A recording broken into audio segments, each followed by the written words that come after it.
మోడీ గారి నాయకత్వం, నరేంద్ర మోడీ గారి నాయకత్వం, అమిత్ గారి నాయకత్వం, అమిత్ షా గారి నాయకత్వం, అమిత్ షా గారి నాయకత్వం, కిషన్ రెడ్డి గారి నాయకత్వం, బండి సంజయ్ కుమార్ గారి నాయకత్వం, ఈటల రాజేందర్ గారి నాయకత్వం, ఈటల రాజేందర్ గారి నాయకత్వం, భారత్ మాతా కీ ఖబర్దార్ ఖబర్దార్ కాంగ్రెస్ నాయకులారా, ఖబర్దార్ ఖబర్దార్ కాంగ్రెస్ నాయకులారా, ఖబర్దార్ ఖబర్దార్ కాంగ్రెస్ నాయకులారా, ఖబర్దార్ ఖబర్దార్ Jaggareddy down down, Jaggareddy down down, Mahesh Kumar down down, Mahesh Kumar down down, Mahesh Kumar down down. Bharat Mata కీ జై. నరేంద్ర మోడీ గారి నాయకత్వం వర్ధిల్లాలి, ఈటల రాజేందర్ గారి నాయకత్వం వర్ధిల్లాలి, ఈటల రాజేందర్ గారి నాయకత్వం వర్ధిల్లాలి. భారత్ మాతా కీ జై. మాతరం మాతరం వందే మాతరం, మాతరం మాతరం వందే మాతరం. జై శ్రీరామ్, జై శ్రీరామ్, జై శ్రీరామ్, జై శ్రీరామ్. ఖబర్దార్ కాంగ్రెస్ నాయకులారా, ఖబర్దార్ ఖబర్దార్, ఖబర్దార్ కాంగ్రెస్ నాయకులారా, ఖబర్దార్ ఖబర్దార్, ఖబర్దార్ కాంగ్రెస్ నాయకులారా, ఖబర్దార్. జై ఈటల, జై జై ఈటల, ఈటల గారి నాయకత్వం వర్ధిల్లాలి. జై బీజేపీ, జై బీజేపీ, జై బీజేపీ, జై బీజేపీ, జై బీజేపీ. ఖబర్దార్ ఖబర్దార్, ఖబర్దార్ అన్న కూర్చోమన్నా 5 నిమిషాలు నేను వస్తా. 5 నిమిషాలు.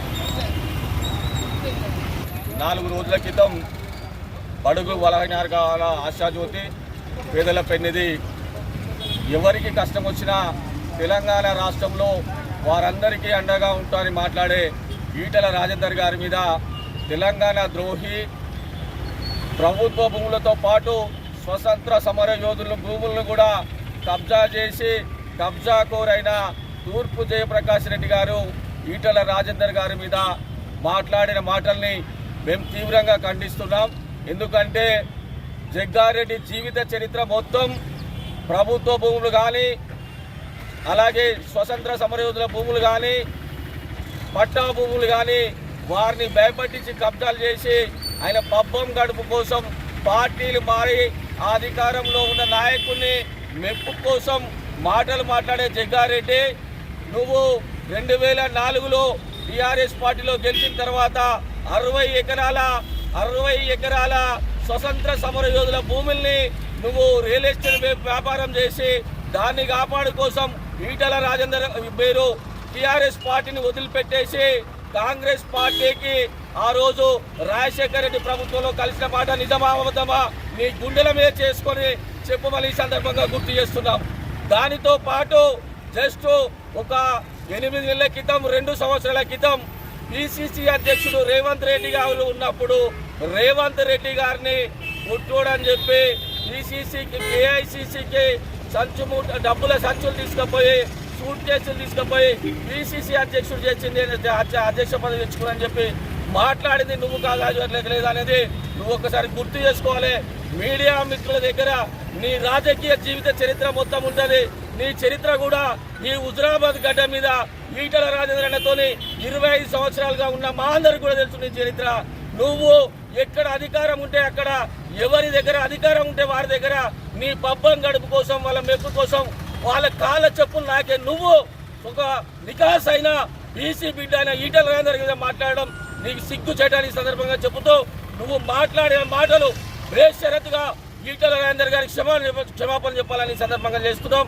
అలాగే ఈటల రాజేందర్ గారి మీద మాట్లాడుతున్న పిసిసి అధ్యక్షుడు మీ మహేష్ కుమార్ గౌడ్ గారికి మళ్ళొక్కసారి గుర్తు చేస్తున్నాం. మహేష్ కుమార్ గౌడ్ గారు, మీరు కూడా ఒక బీసీ బిడ్డ మీద ఒక ఊర కుక్క అయిన జగ్గారెడ్డి గారు మాట్లాడితే దానికి మీరు కౌంటర్ చేయడం చాలా తప్పుగా హుజురాబాద్ నియోజకవర్గం నుంచి మీకు చెప్తున్నాం.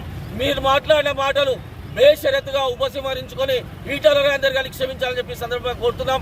లేకపోతే రాబోయే రోజులలో మీరు ఎక్కడ తిరిగినా భారతీయ జనతా పార్టీ కార్యకర్తలు మీ కాంగ్రెస్ నాయకులు తరిమి కొడతారని మీ సందర్భంగా హెచ్చరిస్తున్నాం. నాయకత్వం ఈటల రాజేందర్ గారి నాయకత్వం.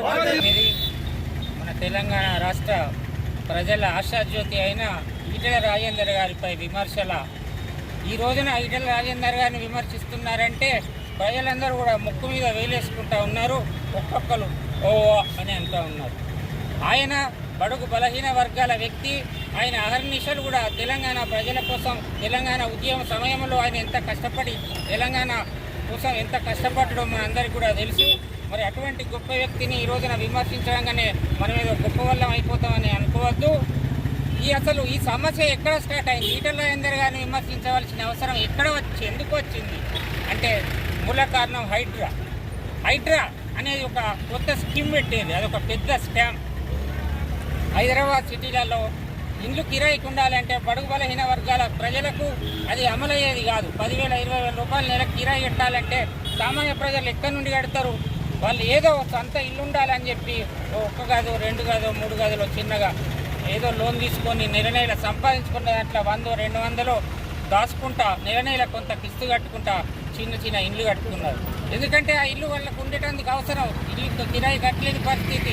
రేపు ఇల్లు ఉంటే బిడ్డల పెళ్లిళ్ళకో పిల్లల చదువులకో అక్కడికి వస్తుంది అని చెప్పి వాళ్ళు. ఇంకోటి వాళ్ళకి ఎవరైనా చనిపోయినా కూడా శివాలయం కూడా కిరాయి గింజలు ఉండని ఇస్తలేరు కదా. వేసుకొని ఇస్తలేరు. అందుకే సంతిల్లు ఉండాలి అనే అది పేదవాని స్వప్నం. ఒక సంతిల్లు ఉండాలి అనేది. ఇన్ని కోరికలతోటి పేదవాళ్ళు ఎప్పుడో 40 ఏళ్ళ కింద 50 ఏళ్ళ కింద ఇండ్లు కట్టుకుంటే అప్పుడు పర్మిషన్లు ఇచ్చింది. అప్పుడు ఉన్న గవర్నమెంట్ పర్మిషన్లు ఇచ్చారు, అన్నీ చేశారు. ఇవాళ వచ్చి హైడ్రా అన్నట్టు పెట్టి పేద ప్రజల ఇండ్లు ఊలగొడితే వాళ్ళ పరిస్థితి ఏమవుతుంది? వాళ్ళు ఎక్కడ పోవాలి? వాళ్ళు బజార్లో పడి వాళ్ళు ఎట్లా బతకాలి? వాళ్ళ బాధలు వాళ్ళు ఎన్నో ఆశలు పెట్టుకున్నారు. వాళ్ళ ఆశలన్నీ అడియాశలు కావా? మరి ఇది ఈ పేద ప్రజల బంతికే అవుతుంది. హైడ్రా అనేది వర్తిస్తుంది. అదే 100 కోట్లు 1000 కోట్లు ఉన్నా బాగా డబ్బు ఉన్న వాళ్ళకి అది వర్తించలేదు. వాళ్ళతో సెటిల్మెంట్ చేసుకుంటారు. వాళ్ళతో సెటిల్మెంట్ చేసుకొని వాళ్ళ జోలికి పోతలేరు. ఇప్పుడు మొత్తం కాలేజీలే ఉన్నాయి కదా, పెద్ద కాలేజీలు, పెద్ద హాస్పిటల్లే చెరువు భూములలో ఉన్నాయి. వాటి జోలికి ఎవరు పోతలేరు. ఎత్తుపోయి పేద ప్రజల జోలికే పోతారు. అయితే ఇక్కడ వచ్చిన ప్రాబ్లం ఏంటంటే ఎక్కడైతే సమస్య ఉంటుందో అక్కడ మా ఈటెల రాజేందర్ అంటే ఆయన వ్యక్తి. ఎక్కడ పేద ప్రజలకు కష్టం వస్తే అక్కడ ప్రత్యక్షమయ్యేది ఎవరు? ఒకే ఒక్క నాయకుడు రాష్ట్రంలో, ఈటెల రాజేందర్. ఈ బాధితులందరూ కూడా నేను ప్రత్యక్షంగా చూసిన హైదరాబాద్లో. ఈ బాధితులంతా కూడా మా ఇంటి కూడా కొడతారని చెప్పి ఈటెల రాజేందర్ గారికి ఫోన్ చేయడం, ఆయన దగ్గరికి రావడం, కలవడం, ఆయన అక్కడికి వెళ్ళి అధికారులతో లొల్లి పెట్టుకోవడం, దాన్ని ఆపించడం, ఇవన్నీ జరిగినాయి. జరిగితే వీళ్ళు ఏం చేస్తారు? వాళ్ళకి వచ్చే డబ్బు పోతుంది కదా, సెటిల్మెంట్ ఇవన్నీ కాకుండా హైడ్రా అనేది ఆగిపోతే అని చెప్పి ఈటెల రాజేందర్ అభివృద్ధిని ఆడుకుంటాను అని చెప్పి ఈటెల రాజేందర్ మీద కుట్రతోటి ఈ రోజున ఈ విమర్శలు ప్రారంభించారు.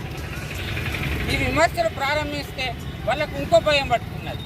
ఎటు చేసి రేపు తెలంగాణ ప్రజలు ఈరోజు కాంగ్రెస్ పార్టీ వైఫల్యం చెందింది. తెలంగాణ ప్రజలందరూ కూడా ఆశాజ్యోతి ఎవరు? ఈటెల రాజేందర్. రేపు తెలంగాణ కాబోయే ముఖ్యమంత్రి ఈటెల రాజేందర్ అనే ప్రతి ఒక్క తెలంగాణ ప్రజ కూడా ఎదురు చూస్తూ ఉన్నారు. ఇటువంటి ఈయన నాయకుడిని మనం అడ్డుకోవాలి, ఈయనను విమర్శల పాలు చేయాలి, ఈయనను అబాస్ పాలు చేయాలి అని చెప్పి ఉన్నది లేని అన్నీ చెప్పి ఓల తర్వాత వాళ్ళు విమర్శించడం ప్రారంభించారు. కానీ ప్రజలందరూ కూడా గమనిస్తూ ఉన్నారు. వాళ్ళు ఎన్ని